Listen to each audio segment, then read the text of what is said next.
All eyes turned to her, standing there with her face contorted in rage, pointing her finger directly at my chest.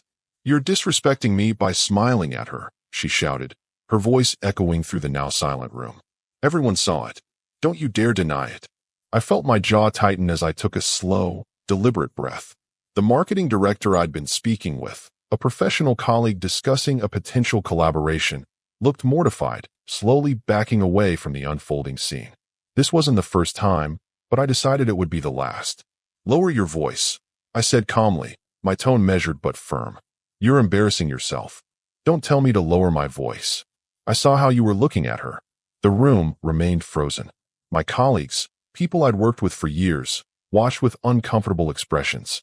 I could see the pity in their eyes, and suddenly realized I'd been accepting this treatment for too long. "What exactly did you see?" I asked, stepping toward her. "Me having a professional conversation? Smiling politely? Networking at a networking event?" She faltered for a moment, clearly not expecting me to challenge her in public. Usually, I would placate her, make excuses, try to smooth things over. Not today. Everyone here witnessed a respected project manager talking business. I continued, gesturing around the room. "Everyone except you, apparently. You always do this," she hissed, lowering her voice but still seething. "You make me look crazy when I call you out." I shook my head slowly. "No. You make yourself look unstable when you throw glasses at business events because your husband smiled at someone." Several people nearby shifted uncomfortably. I could sense my boss watching from across the room. My career, my reputation, everything I'd built over years of hard work was being jeopardized by her irrational jealousy. "We're leaving," she demanded, grabbing my arm. I removed her hand firmly, but not roughly. "No, you're leaving. I have business to finish here." Her eyes widened in shock. This was not our usual script. For years, I'd played the role of the apologetic husband, making excuses for her behavior, leaving events early to avoid scenes. "Are you serious right now?" she whispered, her voice trembling with anger. "Completely. Take the car. I'll get a ride home later. If you stay, don't bother coming home tonight," she threatened, thinking she had me cornered. I maintained eye contact, unblinking. "That's your choice to make. I'll respect whatever boundary you set." She stood there, stunned by my calm defiance. After several seconds of tense silence, she grabbed her purse and stormed out, leaving whispers and stares in her wake. I straightened my tie, took another deep breath, and turned back to my colleagues. "I apologize for the interruption," I said, my voice steady. "Now, where were we on that market expansion strategy?" The conversation slowly resumed, but something had fundamentally changed. As I continued the networking event, engaging in discussions that could advance my career, I was already calculating my next moves. This public humiliation had crystallized something I'd been avoiding for months. She wanted doubts? Real concerns about our relationship? I would give them to her, not through petty revenge or childish games, but through a strategic dismantling of the power she thought she held over me. On the ride home later that night, courtesy of a colleague heading in my direction, I mapped out my approach. When controlling people lose their grip, they become desperate. And when they become desperate, they show their true colors. It was time to see exactly what shade of toxic she really was. The house was dark when I arrived. I stood in the driveway for a moment, staring at our 2-story suburban dream home. 5 years we'd been married. 5 years of increasingly controlling behavior that I'd rationalized away. The networking event wasn't an isolated incident. It was merely the final performance in a long-running show I'd been tolerating. When we first met, her concern about other women seemed almost flattering. Over time, it morphed into accusations, interrogations after every business trip, and inspections of my phone when she thought I was asleep. I entered quietly. The living room lamp cast just enough light to see her sleeping form on the couch, an empty wine bottle on the coffee table. Typical. Create a scene, play the victim, then drink until passing out. I didn't wake her. Morning arrived with the expected script. Tearful apologies. Claims of insecurity. Promises it wouldn't happen again. I nodded, appearing to accept her words while mentally implementing my strategy. "I've been thinking," I said calmly over breakfast. "Maybe we should see someone. A professional." Her fork stopped midway to her mouth. "Like a therapist?" "Yes. Your jealousy is becoming unmanageable." "My jealousy?" Her voice raised slightly. If you didn't give me reasons. I cut her off with a raised hand. That's exactly the problem. I don't give you reasons. You create them. She stared, and used to this direct challenge. I need to head to the office early, I said, standing up. No kiss goodbye, no reassurance. Just a simple statement of fact before walking out. At work, I scheduled a meeting with HR to document the incident. Not to file a complaint, but to create a record. I explained that my spouse was going through personal issues that had spilled into the professional environment. I apologized for the disruption and assured them it was being addressed. My boss, who had witnessed everything, was surprisingly supportive. Let me know if you need anything, she offered. That couldn't have been easy to handle. That evening, I worked late without calling. When I finally arrived home, she was waiting, dinner long cold. Where were you? The accusation immediate. Working late. The Henderson project needed adjustments. I set my briefcase down and loosened my tie, walking past her to pour myself a drink. You couldn't call? I was focused. I took a sip, meeting her gaze steadily. The work helped clear my head after yesterday's embarrassment. Her expression shifted between anger and uncertainty. This wasn't our normal pattern. Usually, I would apologize, explain in detail where I'd been, offer to show my call log or emails as proof. Are you punishing me? She asked, following me into the living room. No, I'm prioritizing my career, the one you nearly damaged yesterday. The next 2 weeks followed this new template. I remained polite but distant. I declined dinner with her parents without explanation. I joined a gym and started attending after work. I renewed connections with old friends, scheduling evening meetups without seeking her approval first. Each change was small but significant. Each one designed to shift the power dynamic that had become dangerously unbalanced. When she tried seduction to regain control, I claimed exhaustion. When she picked fights hoping for emotional engagement, I remained calm and disinterested. When she cried, I offered tissues without comfort. Meanwhile, I began documenting everything. Every accusation, every manipulative text, every time she coincidentally showed up at business functions to surprise me. Every instance she went through my emails, leaving them conspicuously open to messages from female colleagues. The strategy was working. Her behaviors escalated, becoming more desperate and transparent. The mask slipped further each day, revealing what had always been beneath. Not love or even jealousy, but a pathological need for control. We need to talk, she finally demanded one evening as I was about to head out for a drink with colleagues. I have plans, I replied, checking my watch. Cancel them. This is important. I looked at her for a long moment, then set down my keys. 20 minutes. Then I'm leaving. She hadn't expected me to agree so easily. She fumbled for words, unprepared despite initiating the conversation. What's happening to us? She finally asked. Nothing is happening to us, I replied evenly. I'm simply no longer participating in the toxic dynamic you created. Toxic. Her voice rose. Because I care enough to worry about our marriage? No, because you confuse control with love. I checked my watch again. 15 minutes left. Was there something specific you wanted to discuss? It was almost fascinating, watching her process this new reality. The realization that her usual tactics, tears, accusations, anger, weren't working anymore. That the husband she thought she had trained so well had broken his leash. Are you having an affair? She asked suddenly. I actually laughed. That would certainly make this easier for you, wouldn't it? Give you something tangible to blame instead of facing your own behavior. Just answer the question. No, I'm not having an affair. But the fact that your mind immediately goes there is exactly the problem. I stood up, retrieving my keys. Our 20 minutes are up. If you walk out that door, you'll what? I asked, pausing at the threshold. Throw another glass? Make another scene? Check my phone while I sleep? Or maybe call my colleagues to verify my whereabouts like you did last month? Her face paled. She didn't know I knew about that. I'll see you later, I said, walking out while she stood speechless. The door closed behind me with a satisfying click that felt remarkably like freedom. 3 weeks into my new approach, her tactics shifted dramatically. I watched with detached interest as she cycled through her entire arsenal of manipulation techniques, each one more transparent than the last.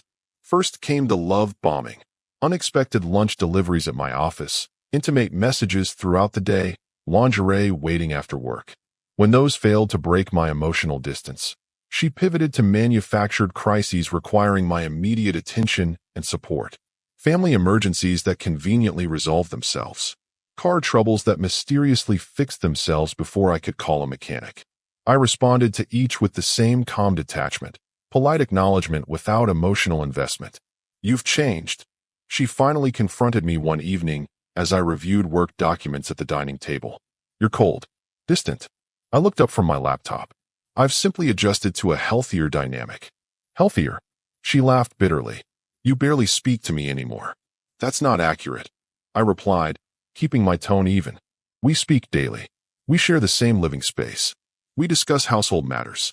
What we don't do anymore is perform the toxic cycle of accusation, apology, and temporary peace that defined our relationship before.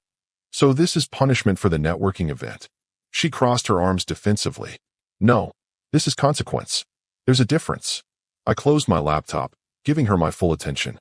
For years, I've adjusted my behavior to accommodate your insecurity.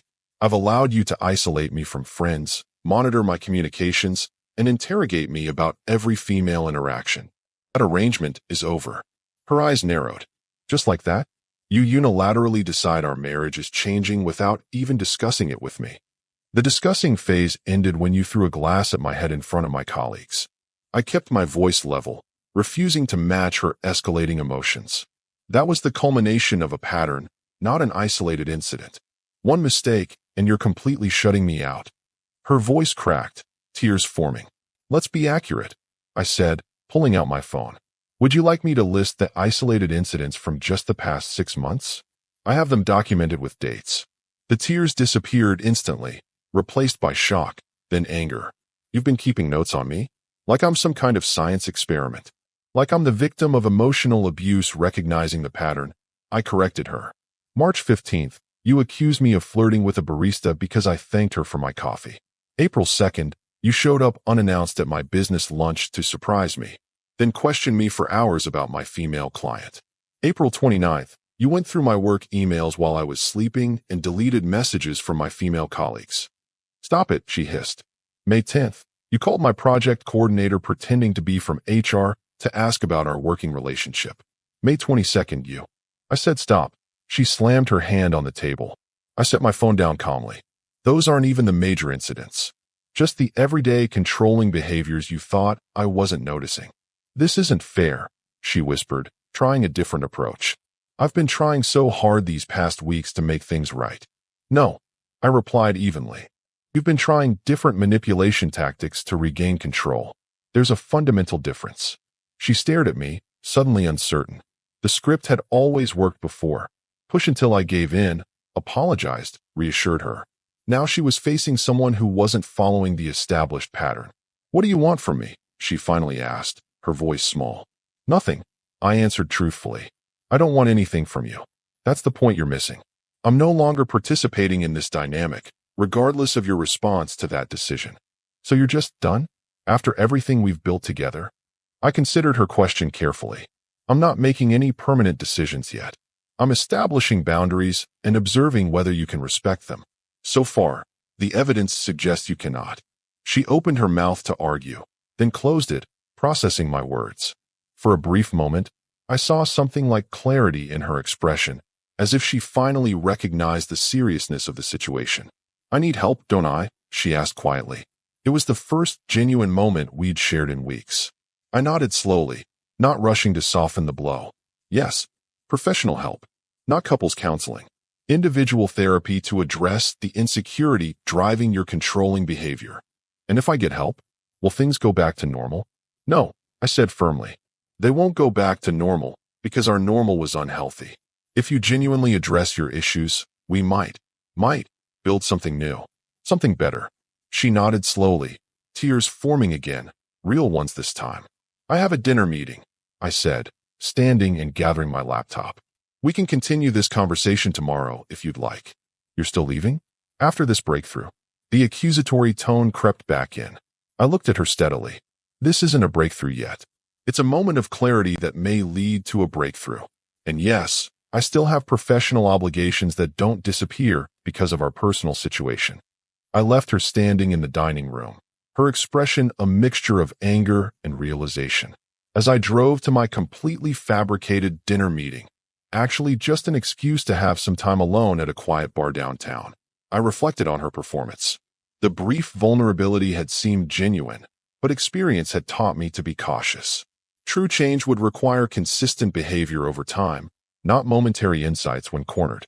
Still, as I sat at the bar nursing a whiskey need, I allowed myself to acknowledge a simple truth. Part of me hoped she was sincere. Not because I wanted to save our marriage at this point, but because it would make the inevitable separation less destructive for both of us. My phone buzzed with a text from her. I made an appointment with a therapist for next week. I stared at the message, weighing my response carefully.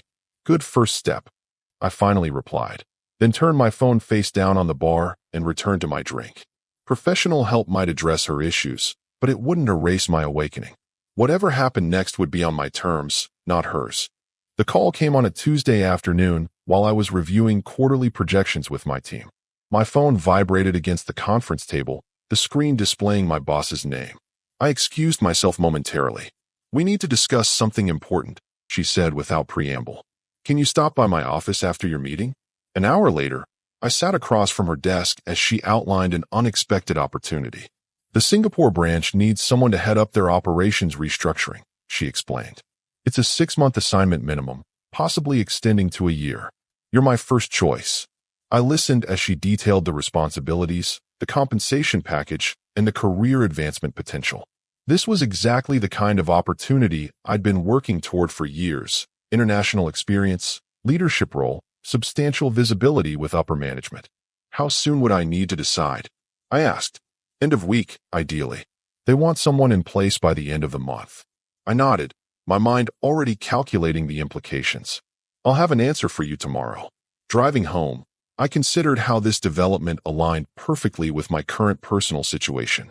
6 months abroad would create the distance needed to evaluate my marriage objectively, away from the daily emotional manipulation.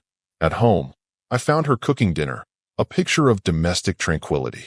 3 weeks into therapy, she'd been putting on a convincing performance of growth and self-reflection. But occasional slip-ups, checking my phone while I showered, questioning me about late meetings, revealed the underlying patterns remained unchanged. "Something exciting happened today," I said casually, pouring myself a glass of water. "I've been offered a major opportunity." She turned from the stove, smiling. "That's great. What kind of opportunity?" "International assignment. Leading the operational restructuring for our Singapore office." Her smile froze. "Singapore? For how long?" 6 months minimum. Possibly a year." The wooden spoon in her hand stilled. "A year? You can't seriously be considering that." "I'm not considering it," I replied evenly. "I've already decided to accept." The spoon clattered against the stove. "Without discussing it with me?" "Your wife." "I'm informing you now," I said, maintaining eye contact. "This is a career-defining opportunity that I've earned through years of dedicated work." "And what about us? What about our marriage?" Her voice rose. "I'm in therapy, working on myself." "And you're planning to leave the country?" "Your therapy is about addressing your controlling behavior, not about earning rewards," I pointed out. "And this assignment doesn't prevent you from continuing that work." "How convenient for you," she snapped. "Just when I'm making progress, you find a way to escape halfway around the world." I took a deliberate sip of water. "That perspective is exactly why this separation might be beneficial. You see my career advancement as a threat rather than something to celebrate, because you're using it to run away from our problems." "No," I corrected her. "I'm pursuing my professional goals despite our problems. There's a difference." She switched tactics, her eyes suddenly welling with tears. "Please don't do this. I need you here while I'm working through these issues. If you leave now, it's like you're giving up on us." In the past, this performance would have worked. I would have compromised my career to satisfy her emotional demands. Not anymore. "Your therapy isn't dependent on my physical presence," I said firmly. "In fact, some independence might accelerate your progress. You can't truly address your controlling tendencies while simultaneously trying to control my career decisions." "This isn't about control," she protested. "It's about making major life decisions together, as a couple." "Let me ask you something," I said, setting down my glass. "If the situation were reversed, if you received a career-advancing opportunity abroad, would you decline it because I asked you to?" She hesitated just a moment too long. That's different. How? It just is, she insisted, avoiding the question. My career isn't trying to separate us for a year. I nodded slowly. That's what I thought. When it's your career, it's a priority. When it's mine, it's a threat. She stared at me, her fabricated tears drying up as she realized her usual tactics weren't working. So that's it, she finally asked. You've made this unilateral decision without any consideration for my feelings or our relationship. I've made a professional decision that any supportive partner would celebrate. I corrected her. Your reaction to it is revealing exactly why this time apart might be necessary. She turned away, gripping the counter edge tightly. If you leave, we're done. I won't wait around for a year while you live your separate life. I recognized the ultimatum for what it was, another control tactic, a desperate attempt to force my compliance. In the past, it would have worked.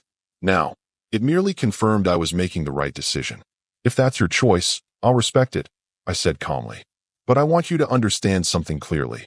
I will not compromise my career advancement to satisfy your need for control. Not anymore. She spun around, eyes wide with shock. This wasn't how our arguments usually ended. I was supposed to backpedal, negotiate, eventually concede. You don't mean that, she whispered. You can't. I do, I assured her, my voice level. Whatever happens with us, I'm accepting this assignment. The only question is whether you're willing to work on our relationship from a distance, or if you'd prefer to end it entirely. I left her standing in the kitchen and went upstairs to shower, giving her space to process this new reality. As the hot water washed over me, I felt an odd sense of peace. Either outcome would be acceptable, a marriage potentially salvaged under healthier terms, or a clean break that would free me entirely. Later that evening, she approached me with red-rimmed eyes. I don't want to lose you, she admitted quietly. I'll support your assignment if you promise we'll work on us while you're gone. I studied her face, searching for signs of manipulation versus genuine concession. That would mean video therapy sessions together, I said. Real work, not just convenient promises. She nodded slowly. I'll do whatever it takes. I didn't immediately respond with gratitude or relief. Instead, I simply nodded. We'll see. Her expression flickered with frustration at my measured response, but she caught herself, forcing a smile instead. We will make this work. I returned to my book without further comment, neither confirming nor denying her statement. Singapore assignment would proceed regardless. Whether our marriage survived, it would depend entirely on her actions, not her words. And for the first time in years, I realized I was completely at peace with either outcome. 2 months into my Singapore assignment, I maintained our agreement of weekly video therapy sessions and regular calls. She performed admirably, attentive, supportive, seemingly committed to personal growth. The therapist noted her progress, and I acknowledged the apparent changes, remaining cautiously optimistic while focusing on my professional responsibilities. The restructuring project consumed most of my waking hours, yet I found the work invigorating. Leading a diverse international team, making high-level decisions, and reporting directly to the executive board energized me in ways my domestic life had not for years. I was thriving professionally, physically, and emotionally, sleeping better, working out regularly, rebuilding my confidence. Then came the incident that shattered the carefully constructed facade. It was a routine Friday evening when I received an unusual email notification. Our shared cloud storage account had been accessed from an unrecognized device. Most people would have dismissed this as a glitch. My experience made me investigate further. The access log revealed that someone had been systematically reviewing my personal documents, emails, and photos.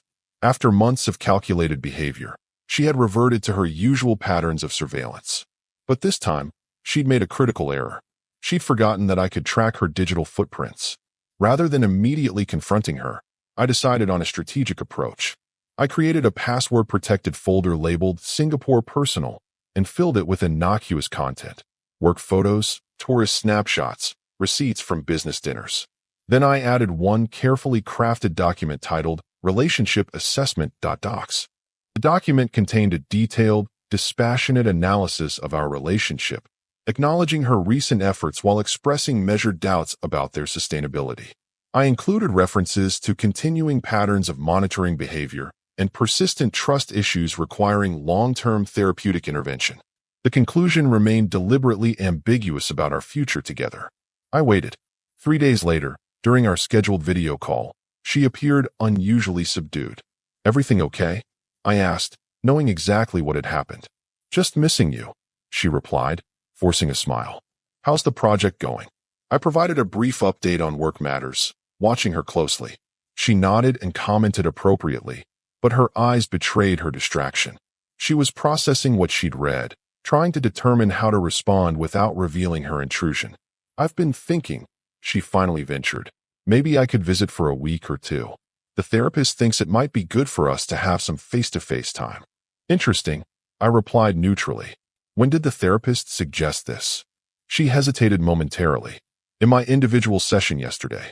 I nodded, knowing this was a lie. Our therapist had explicitly advised against visits during this separation period, believing the distance was therapeutically valuable. "I'll think about it," I said noncommittally. "My schedule is quite packed for the next month." Her smile tightened almost imperceptibly. "Of course, just thought it would be nice." After ending the call, I implemented the next phase. I messaged our therapist requesting an individual session, explaining that I had discovered concerning information regarding privacy boundaries. The therapist agreed immediately. During the session, I detailed the evidence of continued surveillance. The therapist expressed disappointment, but not surprise, noting that controlling behaviors often resurface under stress. When I outlined my planned response, she cautioned me about potential escalation, but acknowledged that clear consequences were appropriate. Next, I contacted her parents, with whom I'd maintained a cordial relationship. I requested a family dinner via video call the following weekend, explaining that I had important matters to discuss regarding their daughter's well-being. They agreed, concerned but supportive. The final stage required precision timing. The evening before our scheduled family call, I sent her a simple message. "I know about the cloud account access. We'll discuss tomorrow with your parents." She called immediately. I didn't answer. She called again and again. Then text messages flooded in, denials, then accusations, then tearful pleas, following the predictable pattern of manipulation when confronted with irrefutable evidence. I responded with a single text. "This will be addressed tomorrow." All of it. The next day, I joined the video call 10 minutes early, speaking briefly with her parents before she arrived. I didn't detail the specific issues, but prepared them for a difficult conversation about boundaries and trust. When she finally joined, her face was pale, eyes red-rimmed from what appeared to be a sleepless night. "Thank you all for making time for this conversation." I began, my tone professional but not cold. "I believe in addressing serious matters directly and with appropriate support present." Her father nodded appreciatively. Her mother looked increasingly concerned. Despite our agreement about respecting privacy during this separation period, and despite ongoing therapy addressing trust issues, I discovered systematic unauthorized access to my personal accounts and documents. Her parents turned to her, shocked. She stared at the screen, paralyzed. More concerning than the privacy violation itself is what it reveals about the effectiveness of our therapeutic process. I continued evenly. While presenting the appearance of growth and change, the underlying controlling behaviors have continued unabated. "That's not fair," she finally spoke, voice trembling. "You're twisting this to make me look bad in front of my parents." "I have the access logs," I replied simply. "Each entry is time-stamped and traceable to your devices. I can share them if necessary, but I prefer to focus on the path forward rather than debating established facts." Her father cleared his throat uncomfortably. "Perhaps we should give you two some privacy to discuss this." "With respect, I think external perspective is valuable here," I countered politely. "This pattern of behavior has persisted partly because it remained hidden from view. Transparency is necessary for accountability." Her mother reached for her husband's hand, visibly distressed. "What are you saying exactly?" I maintained steady eye contact through the screen. "I'm saying that I value honesty above all else in relationships. I can work through many challenges if they're acknowledged openly. What I cannot accept is persistent deception presented as growth." "I was worried about you," she interjected, tears forming. "Living alone in a foreign country, working all those hours with people I don't know." "That's exactly the issue," I interrupted firmly. "You frame your controlling behavior as concern, but it fundamentally demonstrates a lack of trust and respect for my autonomy." Her father, always the mediator, attempted to defuse the tension. Everyone makes mistakes. The important thing is learning from them. I agree completely, I nodded. Which is why I'm approaching this constructively rather than punitively. This isn't about punishment. It's about establishing that actions have consequences. I outlined my decision clearly. I would complete my Singapore assignment as planned. Our joint therapy sessions would be suspended indefinitely. Any potential reconciliation would require demonstrable change over time, not promises or performances. I'm not making any permanent decisions about our marriage today, I concluded. I'm simply ensuring that whatever path we take forward is based on truth rather than illusion. When I finished speaking, the silence extended for several seconds. Her parents looked between us, clearly struggling with this new perspective on their daughter's behavior. She stared at her hands, the performance of indignation collapsing under the weight of irrefutable evidence presented with calm certainty. "We'll give you some privacy now," her mother finally said, and they disconnected from the call. Alone together on the screen, we regarded each other across thousands of miles. For the first time since we'd met, I felt completely free of her emotional manipulation. Not because the manipulation had stopped, but because I could now see it clearly for what it was. "I never meant to hurt you," she whispered, tears falling freely now. "I know," I replied, "and I meant it. But intention doesn't negate impact." I ended the call without anger or dramatic pronouncements. This wasn't about punishing her. It was about finally prioritizing my own well-being after years of compromising it for the sake of temporary peace. Later that evening, her father called me privately. "I had no idea things had gotten so bad," he admitted. "Her mother and we're going to make sure she gets the help she needs. Real help this time." "I appreciate that," I replied sincerely. "Regardless of what happens between us, she deserves to break free from these patterns." After we hung up, I stood at my apartment window overlooking the Singapore skyline, feeling strangely light. The truth, once fully embraced, had its own kind of freedom. The remaining 4 months of my Singapore assignment passed with remarkable clarity. Our communication became limited to practical matters handled primarily through email. Her parents kept me updated on her therapy, real therapy this time, with a specialist in personality disorders rather than the couple's counselor who had been easily manipulated with performances of progress. I extended my contract by 3 additional months, not to avoid returning home, but because the project's success had opened further opportunities too valuable to decline. My decision was based entirely on professional considerations, without the cloud of relationship anxiety that would have previously dominated such choices. When I finally returned, it was to a different home, a modern apartment downtown that I'd purchased during my absence. She knew about this decision, as I'd been transparent about my plans. The marital home had been sold, the proceeds split equitably. There had been no arguments about property or finances. My attorney had been pleasantly surprised by the lack of conflict. "Most separations aren't this civilized," she remarked during our final meeting. "Most separations involve 2 people fighting to win," I replied. This one involved one person setting boundaries and the other finally respecting them. 3 days after my return, we met at a quiet cafe, neutral territory. She looked different, thinner, but healthier somehow, more present. "Thank you for meeting me," she said as I sat down across from her. I nodded, studying her. The performance of fragility that had been her standard opening was noticeably absent. "How was the flight back?" she asked. "Long but uneventful," I replied. "How's your therapy progressing?" She took a deliberate breath. "It's been challenging. Confronting patterns I've carried since childhood isn't comfortable, but it's necessary." I appreciated the lack of dramatic emphasis, the absence of tears designed to elicit comfort. This felt closer to genuine communication than we'd achieved in years. "My therapist thinks I developed these controlling behaviors as protection against abandonment," she continued. "Not that it excuses anything. Understanding the origin doesn't justify the impact." The echo of my own words from months ago wasn't lost on me, but her tone suggested integration rather than mimicry. "I won't ask for another chance," she said, meeting my gaze directly. "That would just be another form of entitlement. I just wanted to apologize properly, face to face, without expectations." I nodded slowly. "I appreciate that.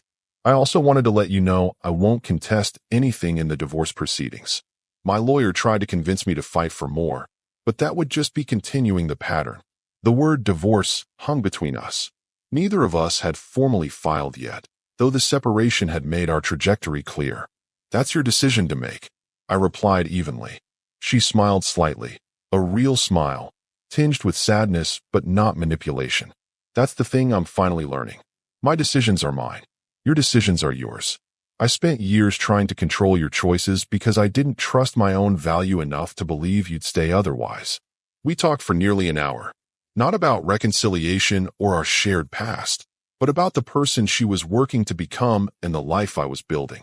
The conversation had an unexpected quality of friendship, or at least mutual respect, that had been absent even in our best married days. As we prepared to leave, she hesitated. Can I ask one question? Not to change anything, just for my own understanding. I nodded cautiously. Was there a specific moment when you decided you were done? Before Singapore, I mean. I considered her question carefully. The networking event was the catalyst, but not because of the public scene. It was the moment afterward, when I stopped apologizing for things that weren't wrong. When I realized I'd been complicit in creating a dynamic that was destroying us both. She absorbed this, nodding slowly. That makes sense. I've been trying to identify the moments I could have made different choices. That's valuable reflection, I acknowledged. But don't get lost in rewriting the past. Forward is the only productive direction. We parted with a brief handshake. No hug, no lingering touch charged with unspoken expectations. Just two adults closing one chapter with dignity. The divorce was finalized 3 months later. The proceedings were remarkably straightforward, free from the acrimony that characterized most separations. We both declined to speak in court, letting the agreed terms stand without dramatic testimony or accusations. Outside the courthouse, we had our final conversation as a married couple. I wish you well, I told her sincerely. I hope the work you're doing brings you peace. I hope your new position brings you everything you deserve, she replied, referencing the promotion I'd received upon returning from Singapore. You earned it long before I was wise enough to appreciate your ambition. We didn't make hollow promises about remaining friends. Neither of us suggested keeping in touch. Some chapters need to close completely before new ones can properly begin. 6 months after the divorce, I received a handwritten letter, actual paper mail, a rarity in this digital age. Inside was a brief note. My therapist suggested writing letters to people I've hurt, without expecting responses. This isn't about seeking forgiveness or reconciliation. It's about acknowledging that my behavior caused real harm and taking full responsibility without justifications. Thank you for having the strength to break the cycle when I couldn't. The boundaries you set forced me to confront patterns I might have continued indefinitely otherwise. I'm building a healthier life now, and part of that journey began with your refusal to accept less than you deserved. I didn't respond, not out of anger or indifference, but because her growth wasn't my responsibility, positively or negatively. She wasn't writing to restart communication, and I respected that intention. The letter now sits in a drawer in my home office, not as a reminder of what was lost, but as confirmation that standing firm in your own worth can sometimes be the most compassionate choice for everyone involved. That networking event, the public accusation over a simple professional smile, had been the breaking point of an unhealthy dynamic, not just a momentary embarrassment. My response hadn't been about punishment or revenge. It had been about finally recognizing that respect isn't negotiable, and that true strength lies not in dominating others, but in refusing to be dominated, even by those claiming to love you. The doubts I gave her to face weren't about my fidelity or commitment. They were about whether she could exist in a relationship based on mutual respect rather than control, whether she could love someone without owning them. Those were real doubts indeed, not just for her, but for anyone who confuses possession with partnership. I've since rebuilt my life on my own terms, professionally advancing, socially engaged, occasionally dating without rushing toward commitment. I've learned to recognize the early warning signs of controlling behavior, to establish boundaries before patterns become entrenched. Most importantly, I've embraced the understanding that walking away from toxicity isn't failure. It's the ultimate act of self-respect. Sometimes the most powerful statement isn't what you say in an argument, but the standards you maintain when you choose who remains in your life. That smile at a colleague, such a small thing to trigger such massive change. But then, it was never about the smile. It was about finally recognizing my worth and refusing to compromise it any longer. The real doubts she faced weren't about us. They were about herself. And in the end, facing those doubts may have been the greatest gift I could have given her and myself.